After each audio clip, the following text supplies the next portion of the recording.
Today, we are joined by Matthew Barzun. Matthew is an American diplomat, businessman, and political fundraiser who served as United States ambassador to Sweden and the UK from 2009 to 2011 and 2013 to 2017, respectively.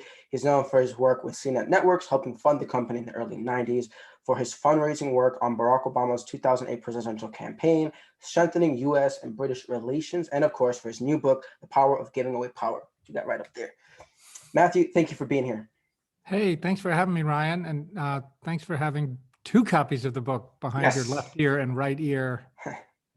Absolutely, yeah. Fantastic book. I'm excited for talking today about these wonderful ideas that you have.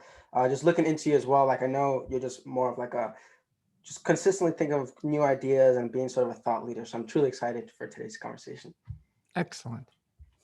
Now, I kind of wanted to dive in real quick with the power of giving away power. What is this power of giving away power, and where did you learn this idea? Well, it's funny, our publisher, when we were debating on what to call the book, first of all, it's kind of weird that I used the word power twice in one title, because it's actually a word, Ryan, that for my time in diplomacy that you mentioned, and before that in politics, and then also in the .com internet world and business, I always kind of went out of my way to not say that word, because I think it's such a loaded word. Because I think we all kind of have a problem with power, because we've seen how destructive it can be if it's lorded over other people, or even how destructive it can be if we just hoard it all to ourselves. And the book tries to make the case that that the leaders, and to your question, there are a bunch of leaders, including President Obama, and then others I got to witness firsthand, but a lot I just learned about from studying history, who all seem to have in common a very similar mindset about power. And to these leaders, power wasn't something, like I said, to be hoarded or lorded, but interestingly, not even something to be shared, in the sense that sharing is sort of like you're divvying it up, as if power is some scarce resource that you would mine. These leaders are like, no, power is something you make, and you make it with other people sitting around a table. And that's really what the book is about, and examples from business and from politics and from history of leaders who have done this. And they have gone on to build some of the most consequential innovations and organizations the world has ever seen. And the good news, I think, is that those of us for whom that doesn't necessarily come naturally, if you watch them and listen to what they do and what they say, we can start to adopt a similar mindset about power and start making more of it. Fully agree, yes. Now, could you tell us a story to sort of paint us a better picture of how we can go ahead and share, and as you say, create new power? Sure. I guess the most practical, I think I have an entire preschool walking in front of my office right now, so I apologize if No you hear worries. squeals of boys and girls being let out to the playground. Let's start really practical and tactical, and then maybe expand it to these big world-defining innovations that we're all familiar with and are kind of all in our pocket in one way or another. There's this remarkable woman who's the subject of my third chapter, named Mary Parker Follett. And some of the listeners will probably don't know her name. I certainly didn't. But Harvard Business School, about 20 years ago, they asked 200 gurus, business leadership guru types, from academia, from business, all around the world. And they're like, hey guru, who is your guru, right? So they published the gurus list. Number one on the list is this guy named Peter Drucker. And if you Google him, you will find that he is probably one of the most cited, if not the most cited, leadership thinker of the last century. And what's interesting is he admitted toward the end of his career that he had a guru, and her name was Mary Parker Follett, born in 1868, dies in 1933. Now, she is writing 100 years ago, and that might sound like a long time ago, but think about it. And it was, but she's writing in America about a nation coming out of a global pandemic, and at a time when We were very divided socially, racially, economically. It was a time of division everywhere she looked. And that is when she had this sort of aha moment. And she had been for 25 years a social worker, and she'd been on every civic subcommittee in Boston imaginable, minimum wage committees. A lot of the stuff they were wrestling with now, we're still wrestling with here. Fear of big business, fear of government regulation, all that stuff. And all of those issues can seem kind of big and daunting, you know? Yeah. But she said, well, look, I know they are, but we can actually begin to do something about it in really small, powerful ways. And she's like, it can all begin at your next meeting tomorrow morning. So it could be a Zoom meeting, it could be a real in-person meeting.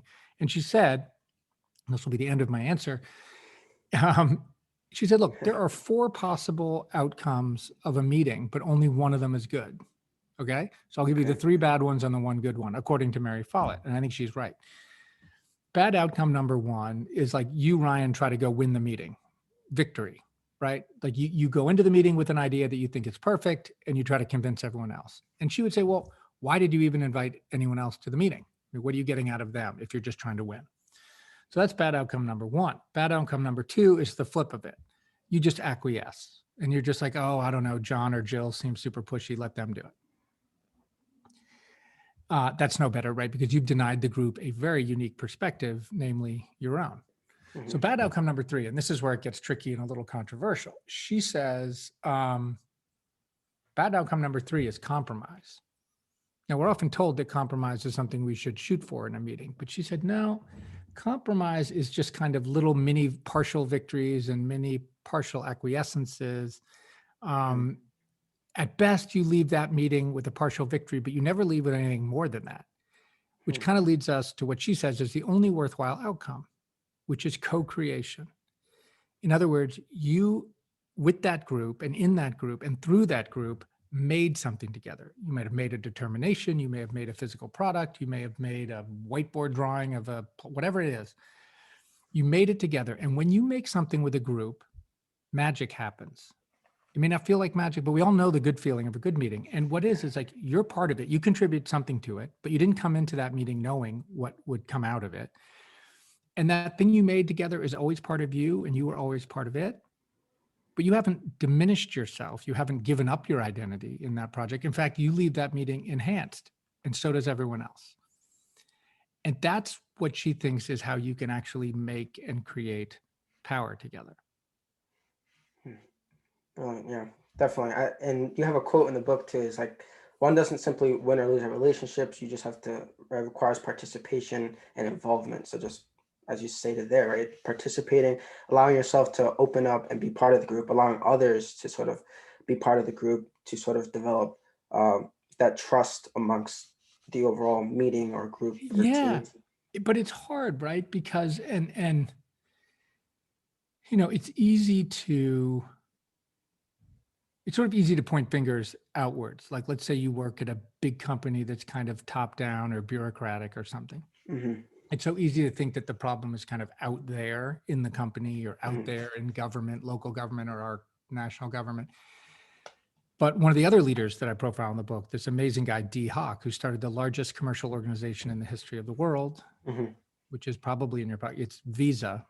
And don't think of all the sort of unpleasant things about credit cards. He was doing this right at the beginning, and he had this genius set of ideas. And he's like, look, the problem isn't out there, it is in here, meaning in each and every one of us, that this, what I call this pyramid mindset, which is the world of top down and the world of bottom up also. Bottom up, yeah. Those are, you know, same kind of shape, just different order. That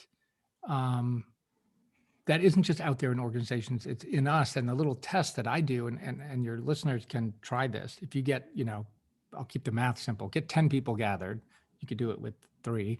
And you ask them to warm them up. You're like, hey, what's the opposite of winning? And they'll all say in unison, losing. And you say, okay, but what if I ask the more interesting question, right? What's the opposite of winning and losing? Then something interesting happens. 9 out of 10 of us will say, and I've tried this wherever people are gathered over the last few years, 9 out of 10 of us will say something like, I don't know, you know, sitting it out, not playing. 1 out of 10 of us says playing. or being or loving or laughing or learning or all those other things that we appreciate, to your earlier point, appreciate in life that don't lend themselves to winning and losing. Right? Like you do not win a career. You do not win any relationship. You do not win a marriage. You could certainly lose one. Yeah. And the good news, I think, and the optimistic bit that I take from that little engagement is that once the 9 out of 10 of us hear that other answer, you know, playing or being, it was, oh yeah, right. But our default setting, so to speak, is if not win, lose, then you're sitting it out. Mm-hmm. No, I definitely agree with like the optimism of that, because it's like instead of pointing fingers, sort of point thumbs of like we can do something about it in a sense and allow. Yeah. That's right. Nice. Brilliant. I love that.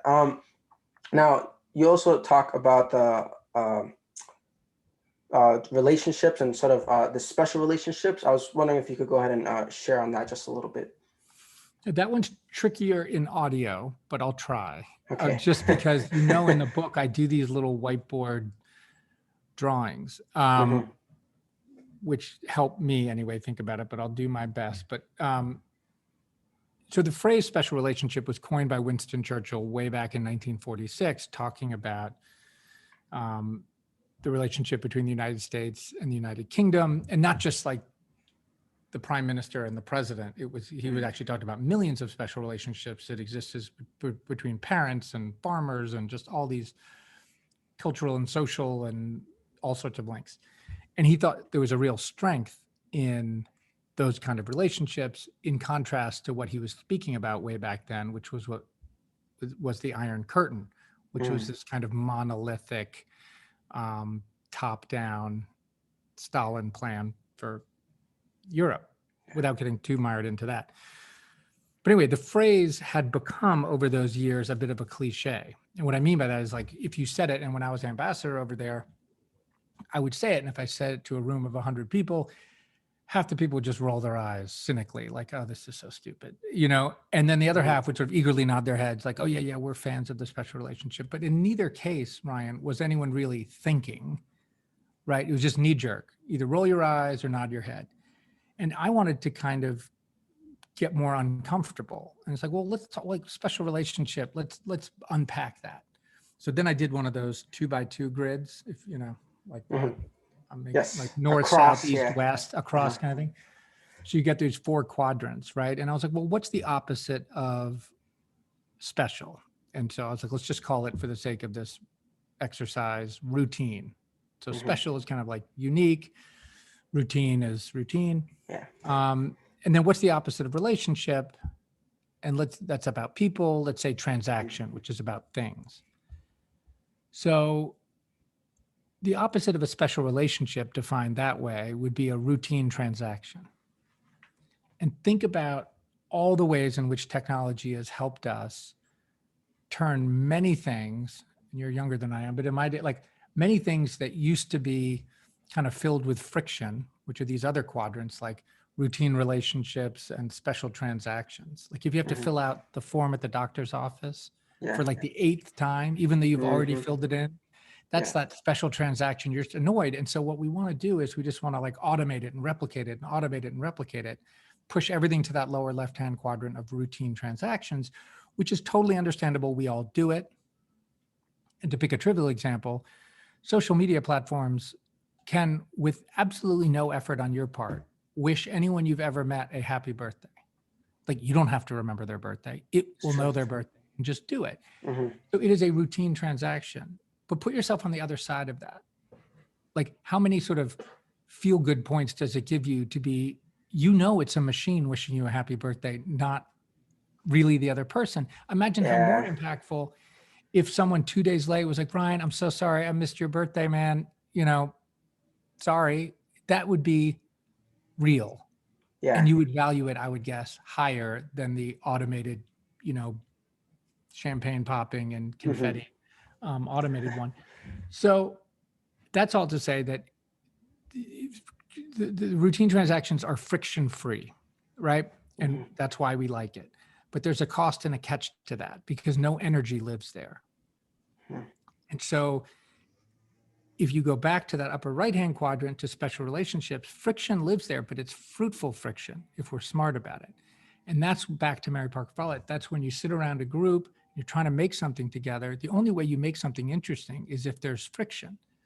You come with your idea, I'm like, yeah, but, and then, you kind of work through it together and you make that friction and difference productive and constructive. I definitely agree with like anything really that's worth pursuing is something that's like challenging and tough, and then to come together with that friction, but come with new ideas together. Yeah, and That not be is, afraid of that friction, right? Like embrace it. that's true. And nice. Embrace the friction. And would you also say maybe embrace sort of that vulnerability with other people to allow the connection? Absolutely. Yeah. Absolutely. And that's why I and so many others are fans of Brene Brown and her Oh, yeah. wonderful work around. Um, there's a great story that she tells. Have you seen her Netflix special? I just recently heard about her like 2 months You ago. gotta And watch it. yes, You yes. gotta No, watch it. I It's like watched it. I watched it. It's so okay. good. So like in her first 5 minutes, you'll remember, and any of your listeners who haven't watched it should go watch it. It's Yes. wonderful. And she tells the story. This is now her first book, so she's not as well known back then. Mm-hmm. And she's trying to make the point you made, which is the good power of being vulnerable and how this is something you shouldn't be scared of. You should embrace it and all that.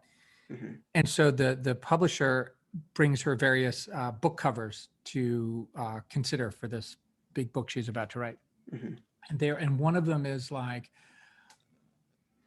a silhouette of a businessman walking on a tightrope, Okay. between two hugely tall office buildings.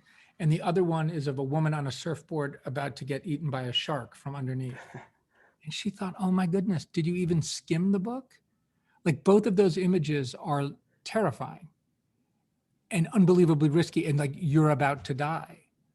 And she's like, no, my whole point about vulnerability, I'm paraphrasing here. She says it much Yeah. better, is like, no, this is not, I mean, yes, it takes a leap of faith to be vulnerable, but it's not a leap like you're about to get eaten by a shark or fall off a tightrope. So I think that's important. And the fun thing, if you go back to a meeting, it's if you take that leap and the act of you taking the leap makes it more likely that others will. It's not some solitary thing. I mean, it feels nervous. I mean, a little nerve-wracking in the moment, but, and what I mean, so if you think about any relationship you have, if you decide, which is totally rational, if you decide, look, I am going to withhold, this could be a romantic relationship or not, Okay. I am going to withhold trust for this person until they show me trust. Mm-hmm. Trust and respect. Let's say that. I will withhold trust and respect Okay. until they show me trust and respect. The act of you, picture that sort of folding your arms, like wait and see attitude. Pardon me. That will actively and negatively impact the likelihood that you will get trust and respect. And the flip of that, if you extend trust and respect without receiving it first, the act of you opening up like that will increase the odds of you getting it in return. Yeah. And it's sort of basic at some level, but we don't often think that. We just sort of, we too often are in that first mode of wait and see. You got to kind of take this leap. A leap of faith and have hope that they will then go ahead and be vulnerable back to you. Yes, and the fact that you're doing it makes it more likely. That to me is the key mindset shift, that you have to be like, it's not just like, oh, I'll roll the, I'll flip a coin. It's not like that. It's not that kind of math. Yeah. No, that's true. Okay. Even though it's not guaranteed, Yeah, no, it's not. And they could always go back and just like, nah, I don't want your. Yeah. Which is a bummer. Yeah, it sucks. Okay, so now using sort of that vulnerability, I guess, with leaders, how can a leader create connection within the group? Would you also say, even within the leadership sort of corporate world, Yeah. there has to be that vulnerability, or maybe more specifically, not just that, but maybe there's other things as well? Yeah, it's a great question. I mean, look, I do think if you take like sort of a traditional corporate structure, so if you were the director, the associate vice president or whatever, just sort of that hierarchical titling and language, there's probably a greater responsibility on you in that position, certainly to take the leap and to because people will follow your cues pretty heavily. So if you're sitting and wanting everyone else to go take the leap before you do, that's pretty much, I would think, guaranteed to fail. But the flip of that is, I don't think, and I've had a lot of interesting comments online at my website at matthewbarzun.com or elsewhere, of people asking, yeah, well, what if I work in a big hierarchical organization, and what if the CEO or my VP doesn't think this way? They're really Yeah. in the pyramid world. Am I just doomed? Mhm. And my answer, I certainly hope not, because I think if you just go into literally whatever next meeting you have, and if you do the Mary Parker Follett thing, Mhm.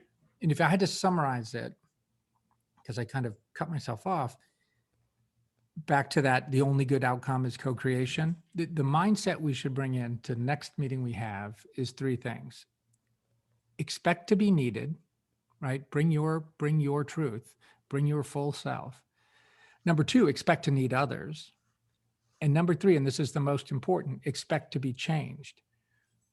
And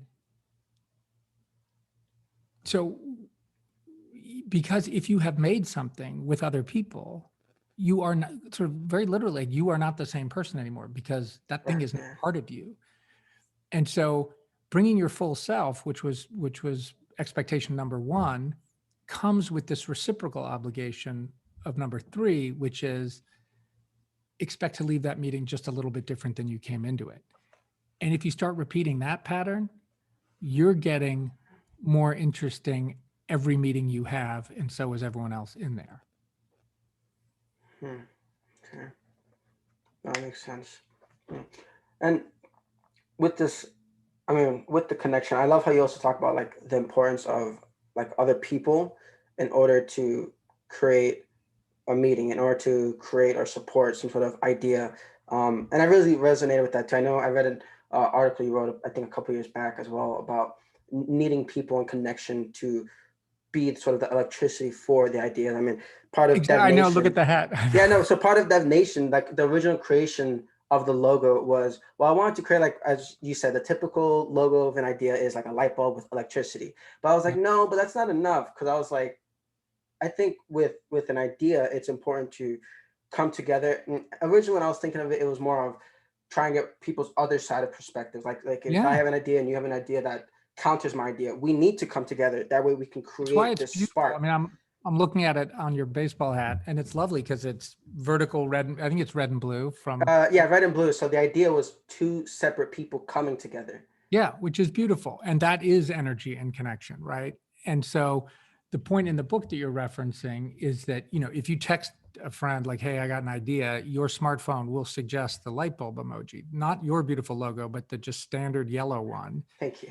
which is always floating in space all by itself, disconnected from anything and everything. And then those little lines going out to prove that it's really a glow. And the point I try to make is like, hey, it doesn't work that way. An idea is not a lit light bulb. An idea is an unlit light bulb. And in order to get light, it needs the same two things that a real world light bulb needs, which is a source of energy and a connection. Mhm. Oh, and that's what people need too. Yes. And that's what we can create for each other in these meetings. Yes. Yeah, no, I totally agree. I mean, and even with creating the podcast overall, I was having fun with it, but I was like, there's something I'm not pinpointing. Like, oh, the connection, of course. Like, how did I completely miss that? Like, because it's about connecting here, you and I, and then also trying to connect with the audience. Maybe something we say resonates and connects with someone else listening, and Yeah. they go to share that connection with the rest of the world and empowers other people. Yeah, I really appreciated that article. So, um, I'm trying to think. Let me think. So, how does your sort of thinking about the constellation idea? Because I know you're saying like, okay, being realistic nowadays, there is still that pyramid sort of structure. So, how Yeah. does your sort of thinking about the constellation mindset, the idea, apply to a world where the reality is still sort of that the pyramid is Yeah. currently just part of the system that we currently, at least currently, live in? Totally. I mean, look, that's a big one. And so I think it starts with what we talked about earlier, which is recognizing the pyramid within ourselves, which is why 9 out of 10 of us say, if we're not winning and losing, we're doing nothing at all. right? So once you start to see that, you're like, oh, huh. Okay, so there is a world outside of winning and losing. There's nothing wrong with winning and losing, right? It's just not Yeah. everything. Yeah. And what I think we need to do is recognize that the pyramid, the world of in, out, up, down, bottom up, top down, ranking, rating, sorting, sifting, there is a time and a place for all of that. Yeah. Um, and what's comforting about that world, and the reason it exists so many places, is it provides stability and it provides order. And the big mistake I think we make is thinking it is the only kind of stability and the only kind of Okay. order. And that if you were to somehow leave the pyramid, you would just be totally on your own, right? Like you would just be Chaos and one of the chaos, one of the million stars in the night sky. mhm. And that's where constellation comes in. It's like, no, no, no, there is another way. There is order and stability in a constellation. It is just a different shape, and it is a very different way of thinking about yourself and those around you. And it says, I am a star, you, Ryan, are a star, and you look at everyone around us as stars. And then you think, well, now what kind of connections can we make that are more useful and more powerful than we ever could by ourselves? Okay. And sun is kind of, I mean, stars are fun to play with as an image, because we all know those leaders Mhm. who are like, yeah, I'm a star, meaning, and I'm actually the sun, actually, which is a star, and you guys are all planets orbiting around me, right? And that's, Mm. Okay. we know that kind of leader. Yeah. But what I think is also important is that in the constellation view, and America's best idea, I think, and Mm. goodness, we have fallen short of this from the beginning and many steps along the way, was that motto on the logo we talk about in chapter 1, which is e pluribus unum, from many one. And the logo that it goes with, the back of the logo is that unfinished pyramid with the little mini pyramid on top. Mhm. And the front is the eagle with the radiant constellation above its head. Now, you could either think of like from many bricks, one pyramid, which is, I think, a depressing way to look at the world, or from many stars, one constellation. And in fact, that is what the people who made that logo meant. I mean, if you look on the back of a dollar bill or the front of a US passport, e pluribus unum is written right underneath the constellation. Mhm. And that idea, again, we fall short, but that idea of you can stand out as your own distinct person, a star, and connect to something bigger than yourself, a constellation, that's how you can be at once one and many, Yeah. right? In the world of the pyramid is, look, you either fit in or you're left out. The world of the constellation is you can stand out and fit in at the Mhm. same time. Yeah. Yeah. No. After that first chapter, I never looked at the dollar bill like the same again. I was just like, whoa, like that's so crazy. Like, because you're right. Like, it's right there. You see the stars, and it's like, oh, okay. Like, I thought that was amazing. Like, just And we just look whoa. through it, right? I mean, I've Yeah. looked It's at a like, oh, dollar it's bill there. It's longer like, than you okay. have, I'm sure, just being on this planet a long time, and you just tune it out. Like you Yeah. don't see it. Yeah. But once you do see it, and this is what's kind of cool, if you stick with the constellation as a metaphor, I might lose some people here, but if you look at, like, I don't know, if someone shows you Orion's belt Mhm. and calls it that and shows you the stars that make it, you're like, oh, right. And every time you see it, you'll think of Orion's belt, but the lines don't exist It just other make than inside you, right? Like Yeah. it's not self-evident. You have to choose to call it that. Mm.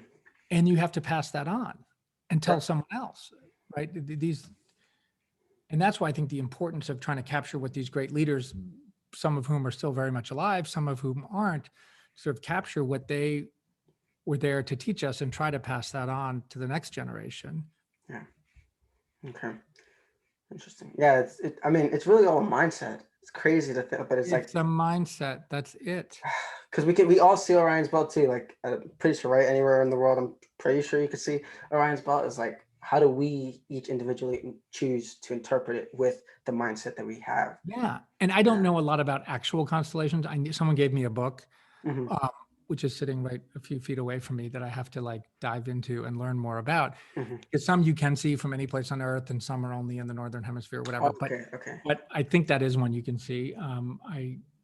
But what's also interesting is like different names, different cultures give them, like there's nothing Yeah. finite about it. You could come Uh-huh. up, like we could dream up a new one together, and that's not wrong as long as it's Yeah. useful, Mm. right? Yeah. Definitely.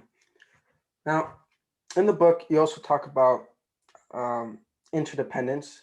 So I want, if you could go ahead and just define like what is interdependence, and then why is it crucial to building either an effective team or an effective organization? Yeah, I mean, it's one of these words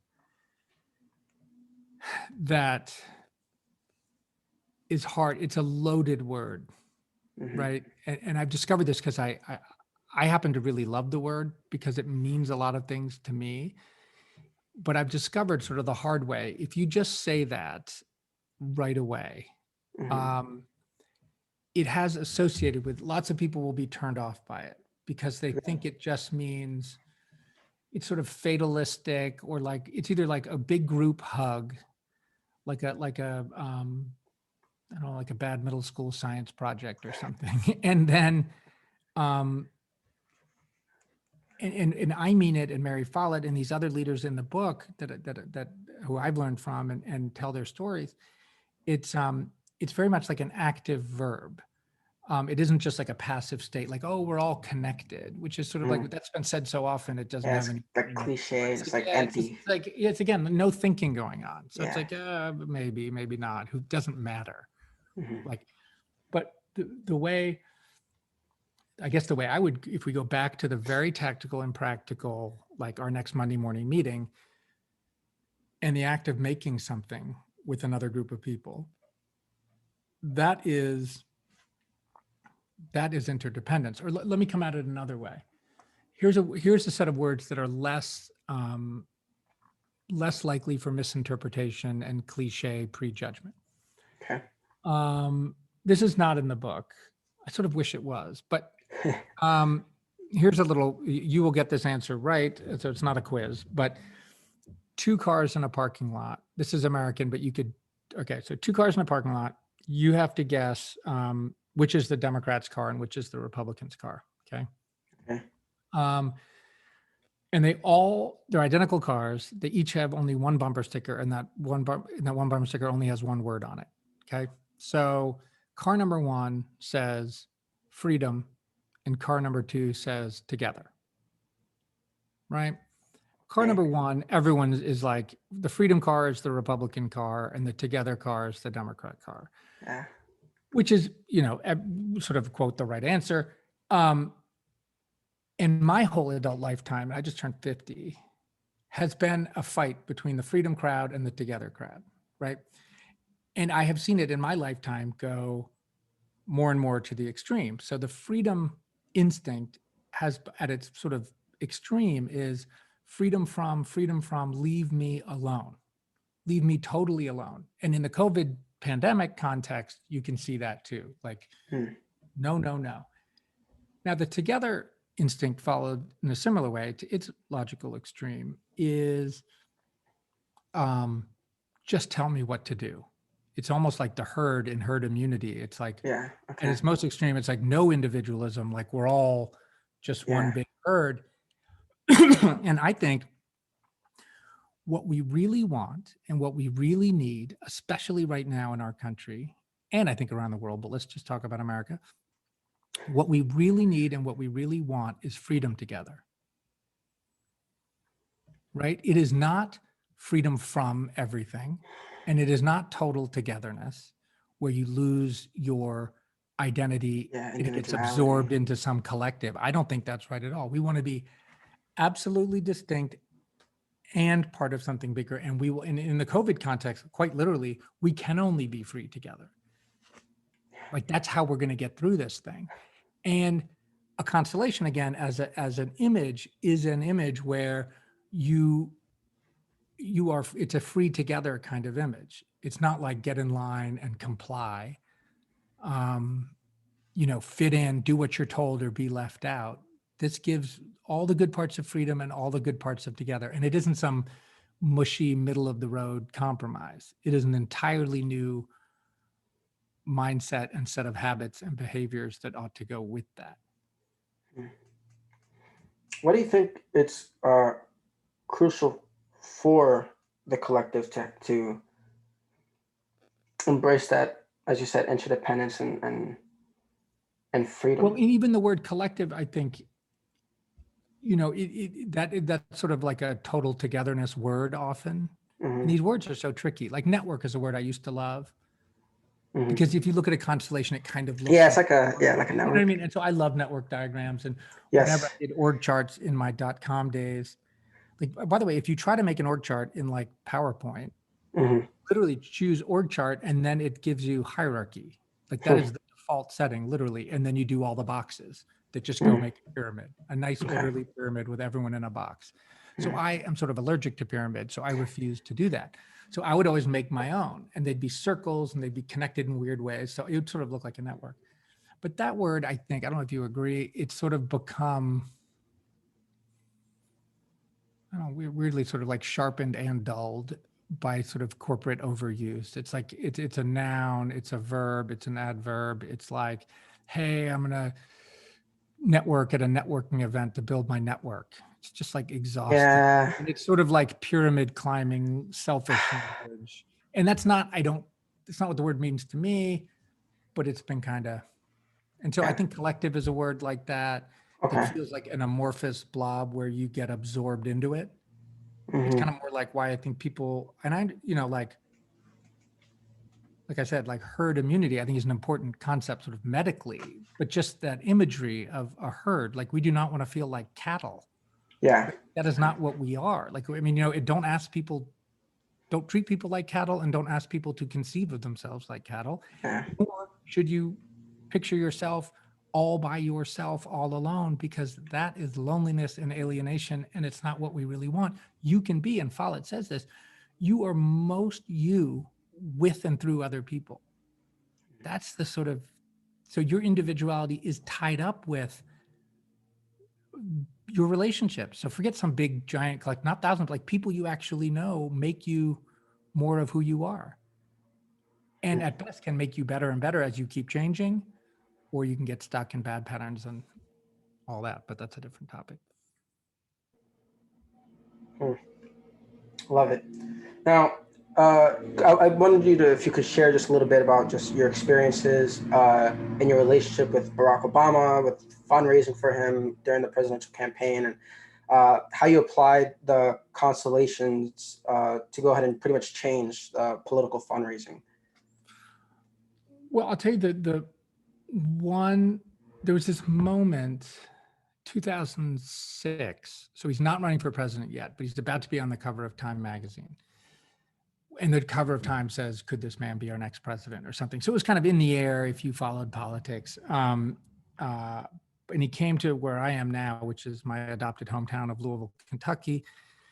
And he comes and he's not running yet, but he's, and we do a free rally and 5,000 people come and it's amazing. And then we do a fundraiser he was raising money for the US Senate for the Democrats. And so we do that and that's fine. And he spends the night and the next day he's going to get to go meet Muhammad Ali, who's like one of his heroes, who's from Louisville. And so I got to drive him down to go meet Muhammad Ali, which was kind of fun to meet to watch these two amazing humans meet for the first time, each more excited than the other to meet one another. It was really fun. But anyway, Muhammad Ali pushed back the meeting because of the schedule conflict by an hour. So he had some extra time and he said, hey, Matthew, do you have any Republican or independent friends who didn't want to go to some big Democratic rally the night before, or certainly not to a fundraiser? And I said, absolutely. So we just called around, got whoever I could to come sit around this table, conference room table. And I watched him and he basically went around and he asked everyone, I think we went clockwise around the table, asked people what their hopes and fears were. He took notes. And at the end, he summarized what he had heard and connected it to why he was in politics in the beginning. And he didn't say he was going to run for president, but you could sort of hint at like, here's why he ran for Senate. Here's why he is not doing all the other things he could have done. And he could have done a lot of, he's a wildly talented person, why he chose to do public service and politics. And so at the end, everyone loves it. One person on the way out is like, wow, what a gifted speaker, which he obviously is, right? But this person hadn't seen him give a powerful speech the night before. He barely spoke at this section. He just really listened, right? And then this other person couldn't come. And she said, oh my God, what was it like? What was it like? Did he light up the room? And this reminded me, and I was like, I think I know what you mean. So yes, the room got lit up, right? But no, not in that way that I think you mean and that we often mean, which is like some big glowing leader who just like is the sun and we just sort of reflect it. The light bounces off of us, right? Not that kind of leader at all. I was like, the room got lit up because he got everyone sitting around that table to turn their own light on. Like he switched everyone on. And so I didn't have the constellation framework in my mind at that point, 14 years ago, 15 years ago, but that's what was happening. So I took that and I thought, wow, okay. And so to answer your question around fundraising, I thought, well, two things really from that one intense 12 hours. I thought, well, okay, of those 5,000 people who came to a free rally, if he does run for president, how many would want to invest right away in this campaign? 20 bucks. And typical fundraising is like, oh, you try to get 200 bucks or better yet, 2,000 bucks, right? Because that Okay, adds so up a lot thousands. quicker. Okay. Yeah. And then later you do big rallies or whatever. I was like, no, we should let people invest early. 20 bucks, 10 bucks, whatever it is. And then if you're involved early and you're part of it, what I would now call a constellation, is amazing what new connections and how that can multiply, which it did. But the other thing I watched was, and later fast forwarding, I was asked to come with others, do these workshops up in Chicago at the headquarters where we would get volunteers from all around the country, from Boston, Austin, Texas, wherever, all over the country, come in, 100 people at a time and do kind of grassroots fundraising seminars, basically. Okay. And the little trick I did based on what I learned from then Senator Obama was I said, well, okay, quick show of hands. How many people here like to lose an argument? Right? Nobody ever raises their hand. Yeah.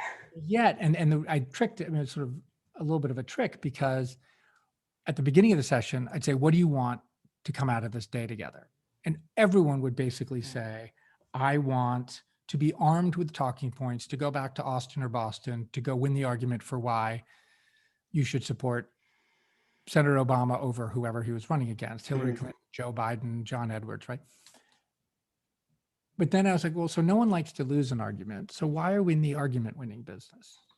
I see. It's really bad math. And instead you should do, and this is what I try to do on the campaign, later as a diplomat, and in every engagement. And I actually came up with a little, it's the word also. It's like my little mantra that I learned from Obama. I mean, he didn't put it this way, but I watched him over and over and over again. So here it is for you, Ryan. It's lowercase ALSO with dots in between them. And the A stands for ask people about their hopes and fears, right? The L is listen and link it to your own hopes and fears. The S is serve that overlap, right? So in the case of Obama, he was like, and that's why I'm going to go put myself and my family and my amazing wife like through this ordeal of running for president, right? Serve it. Yeah. And then the O, and you touched on this earlier, Ryan, is like open up, right? Be vulnerable in doing that. And so that spells also. And I like that it's spelled also because we are so often told that our job is to a different kind of also, all capitals in this one, to argue, to lecture, to strategize, and to organize. And there is a role for all those things. Those are kind of pyramid words. Argue, lecture, strategize, organize, work backwards from a set destination, all of that stuff. I get it. I bet lots of listeners to yours have been trained. I bet we're all kind of good at that. Try something different. Also try this. Ask, listen, serve, open up. Yeah. That can unlock the kind of energy and connection you were talking about before. You said L, I guess I must have missed one already. You said not only so L is listen, but you say it's also link. It is until I missed the link part. I think in the book, I settle on link, but early days I would do listen. So let's say ask, link, serve, open up is the way I put it in the book. And listen can either live with the A, like ask and listen, sort of implied, like, or listen and link. But we can't have two L's in the word also, right? That would be. Yeah. I like that. You said like listen and link, Hmm. And I love how you paint the story of with Obama, like pretty much like I think I would say it's probably the biggest one of the biggest lessons you learned from him, right? Was to just go ahead and listen to other people. Oh, totally right. So Yeah, I get invited so to the simple. so simple. So I get I'm about to go serve as ambassador in Sweden. So he wins the election. I'm about to go serve, and I get to go sort of say hello and goodbye to him in the Oval Office, right? So I'd seen this on TV because I watch all those shows Mhm. about like the West Wing and other TV shows, Yeah. but I'd never been in it, and it was just really neat, and it looks just like it does on TV. Hmm. And so we chit chat for a little bit, then we sit down for the formal part of the meeting, and I only have one question for him, really, Okay. which was, what advice would you have for a first-time diplomat? And so I sit there and I have my little black notebook and I have a pen out and I'm ready to write down all his pearls of wisdom. He says, well, Matthew, listen. And I'm thinking, yep, that's why I came up here. I'm ready to go. I'm going to listen to all your pearls of wisdom. And to your point, like we've already done the punchline, but he basically says, that's all he says. And there's like this really awkward pause. And then I realized, oh, the advice isn't listen to all my great advice. The advice is just listen and really listen. And that's why I added to it. It's like listening is a really good start, but it's not enough. It's like you have to listen sort of with purpose. And that's where I think the serving, the overlap, and the opening up, it's like that's how you get, when politicians too often of both parties will go on listening tours. Mhm. And I sort of like, I hope I'm not becoming cynical at age 50, but so often it's not really the kind of listening that he meant with that advice. It's like, I'm going to go to every county or I'm going to go to every neighborhood. My Mhm. mind's already kind of made up, but I'm going to go listen for clever stories to use in my stump speech. Now that's being a little cynical, Oh, okay. but the kind of listening I'm talking about is like really being open, back to Mary Follett, being open to be changed by every encounter Okay. you have. And if Okay. your mind is made up and you're convinced you're going in and you're just trying to win that meeting or win that conversation, like you'll never be Yeah. changed. Best case you win and you're the same Yeah. person you came in. Yeah. That's not Okay. how we build big Okay. things together. Hmm. Okay.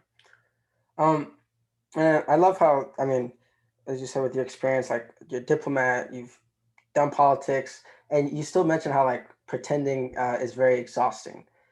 Like I absolutely love that because it's like I mean I'm learning to go ahead and what put myself out there more with Yeah. podcasting and doing interviews and whatnot. But I love how even though you have You're doing years great at it, by of the way. oh thank you thank you, and like I love how you even though you have like years, I mean decades of like experience with just putting yourself out there, speaking with people from all over different countries, you still talk about how like it's exhausting. You talk about like it's exhausting to also be fake in that sense. Um, so I absolutely love that. Like just I'm so don't. glad that resonated. It's like the first 3 words of the whole book. And it's funny, I was frustrating. I did like 10 different introductions and I have a wonderful editor and her name is Mary and she's just lovingly read each one and was like, nope. And she's tough. She's like, nope, nope. And Simon Sinek, who's the co-publisher, was equally loving and equally tough. And I just kept getting shot down, and I trust them both. Yeah, Simon Sinek. I've read his books. Yeah. And He's so I brilliant finally was leader. like, but it's hard to start anything, right? And it's hard, like where to Oh, begin. And it's sort of like, I've already written the book. So it's like, how do you get people in and it's keep the them hardest. interested? It's super hard. So I asked for a lot of, and then finally, um, yeah, and it just sort of, I mean, that is not a phrase I invent. I mean, it's out there on the internet. You can search for it. I think they make Yeah. like coffee mugs that say pretending is exhausting, but it just captured for me that feeling. It wasn't like a head thing. It was just a heart thing. And I think it's just like, oh yeah. And we're all pretending too often, right? Pretending to have the answers, pretending we know where we're going even. Yeah. Um, and Peter Well, Drucker, who I mentioned at the beginning of this conversation, that most quoted guru of the 20th century, mhm, he actually got famous in like the 1950s for doing this thing called management by objective at General Motors, like big, mhm, huge company in that sort of yeah. classic 1950s America. But he later says management by objective is really effective if you know the objective. And then he said, and 90% of the time you don't, 90%, 9 out of 10 times you don't actually know where you're going.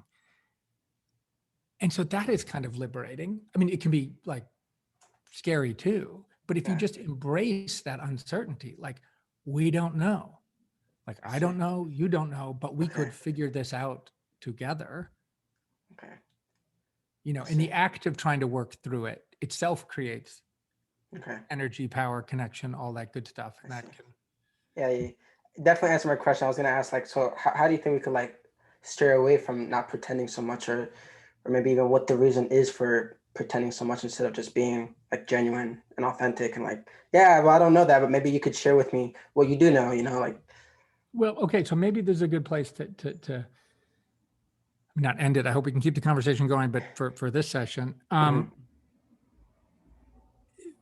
there's this wonderful story that I put in the book. There's this remarkable woman named Lynn Twist who wrote a book that I highly Yes. recommend to your listeners called The Soul of Money. And here's one thing she says in it, which changed my life, but that's not the point I want to make. She says, money, she's quoting, I think, a Native American proverb or saying, which was, money Mhm. is like water. When Mhm. it flows, it heals. And when it's stagnant, it kills. And I was like, oh, that is deep. And it we don't have time to get into it now, but that really resonated with me. And then I got to know her. Anyway, she tells a story where she changes career. She has this like calling that she wants to go help save the rainforest. And long story short, she ends up going to meet with the Achuar people. I hope I'm pronouncing that correctly, who have up until this point really rejected all contact with outside of their group because they'd seen all the deforestation and bad stuff that happened from too much engagement. But her group has been asked to come talk to them. So she treks for 4 days. She's exhausted. She's excited, and she meets with the tribal chief, and she sort of outlines her plan for how they can help. And through a translator, he listens, and then he respectfully says back to her through the translator, I think I understand. If you're here to help, please leave.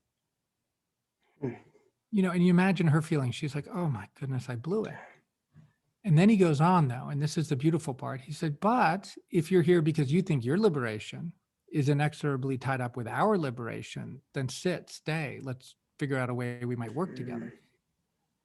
Okay. And that, to me, when you were asking your question, it switched in my mind, because so often we are presented with two possibilities. You can be really selfish, or you can do what we think is the opposite, which is being selfless. Selfish, selfless, pick one. And what that story illuminates for me is neither is very satisfactory. What we want is mutual liberation, not help, Yeah. and not selfishness. And guess another way of saying mutual liberation is saying freedom together. Same Yeah. exact idea, Okay.